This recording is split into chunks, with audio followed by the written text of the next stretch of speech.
is the Savior.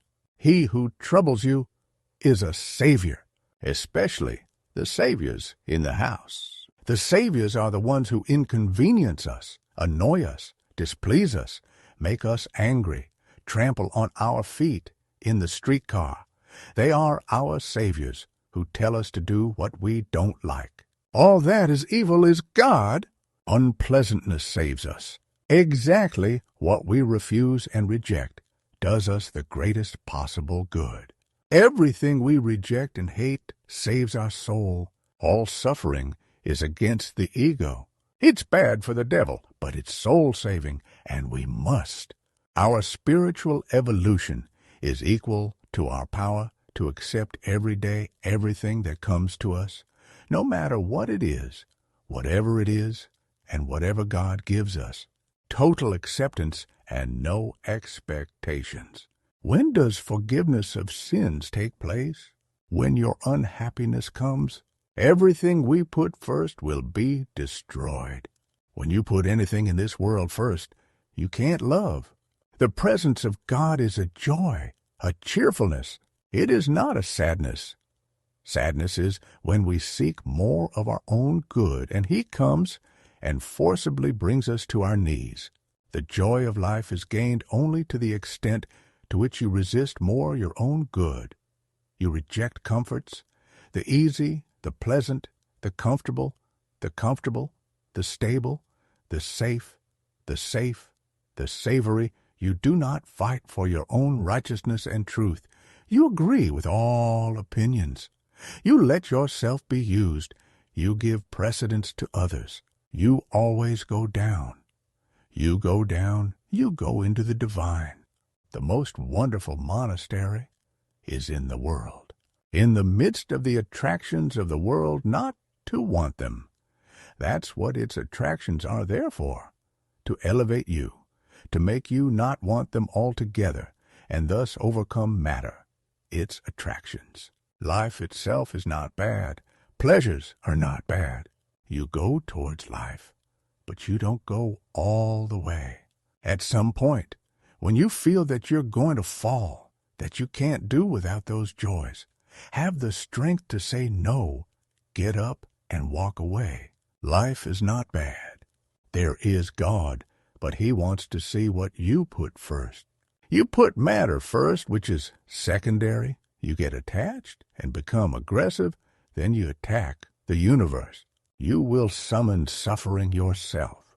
If we do not move towards God through love, we can reach Him through suffering. To love is to defeat your ego. Overcoming the ego is the only medicine for body and soul. People say that love heals, but they don't say what love is, and how to attain it is not known. But love is the defeat of the ego. Without defeat, you cannot love. When you're well, you'll never love. You have to be unwell to love. So the meaning of life is not to be well, but not to be well. Always and always seeking not to be well. It's the greatest happiness on earth. So the greatest happiness on earth? No happiness on earth. Only people who have overcome their ego can give, can sacrifice themselves for others, can love. Man who has everything he wants cannot love but hates. He is the bearer of the devil. He is possessed. Help me, Lord, not to want more good in my life. May I not want, Lord, a bigger house, more money, a nicer car. I don't want, God, to have fun, to party. I don't want to, God. Help me, Lord, to want only you. Take me, Lord, down to where you are. Whichever way we go is the right way. A man always votes his executioner because only he can destroy his ego very well. Always, when they get married, girls, and the same goes for men, choose exactly the man who can disappoint them the most. And this is right and divine. Only he who does the greatest harm to our ego can do the greatest good to our soul. So this is also a path to the divine. When you need something from this world, God gives you nothing. He can probably punch you in the head to teach you that nothing in this world can come first. What business do you have with the others? The outward is under command from above and comes to you in the measure of your pride. It strikes you with the size of the stubbornness within you. It's not people who are bad or guilty. It's you who have pride. That's why you have to be beaten and brought to your knees. Everything bad that happens to us comes directly from the hand of God and destroys the Lucifer in us. And mainly, he comes by destroying the body. He destroys the body and saves our soul. There is no forgiveness. The inside determines the outside. If it all starts from you, the outside just returns to you what you are in the mirror. You have no one to forgive. If the outside world is the way you are and it hits you with what is inside you, it's enough to just shut your pride and it doesn't hit you anymore. Then there is nothing evil in your face. Divide and rule, they divided us. If there was one God for all, people could stop fighting each other. If they didn't see themselves as different, they couldn't be taken to war. Without feeling different, people cannot hate each other and kill each other. Why do Christians kill each other and Jews don't fight each other? Why do Jews worship one God and others do not? The others worship an intermediary. How can we defeat the devil? The ancestors of the Patriarch knew very well how, by the limitation of the body and by humble reflection. What is humble thought? A thinking in which opposites are equal, a forgiven, non-accusing thinking, in which we understand that evil is very good. This thinking diminishes ego and saves life. We need a destructive God. He has to be. He has no choice, because we are Lucifers and we want higher.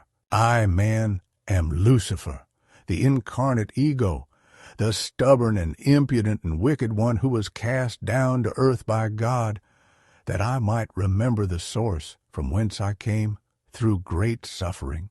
The suffering created by the Creator of all that exists has the purpose of bringing me to my knees and recognizing Him as Master. All the hardships in our lives and all the sufferings come from Him, from God, on our level of stubbornness, depending on how big our orgulance is.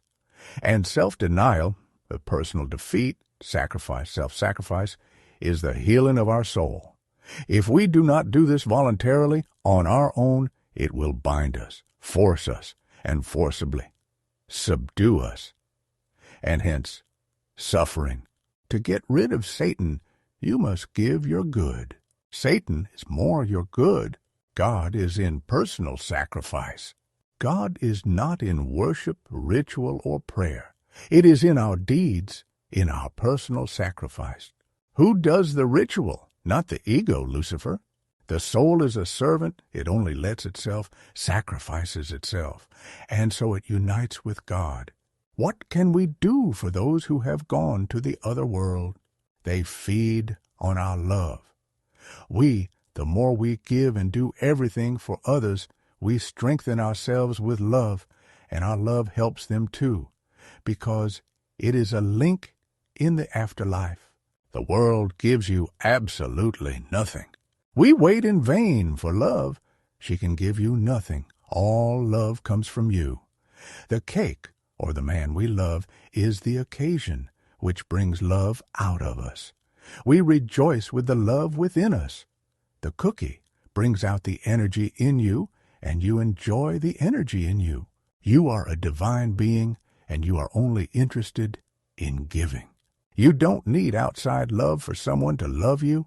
You just need to give to love.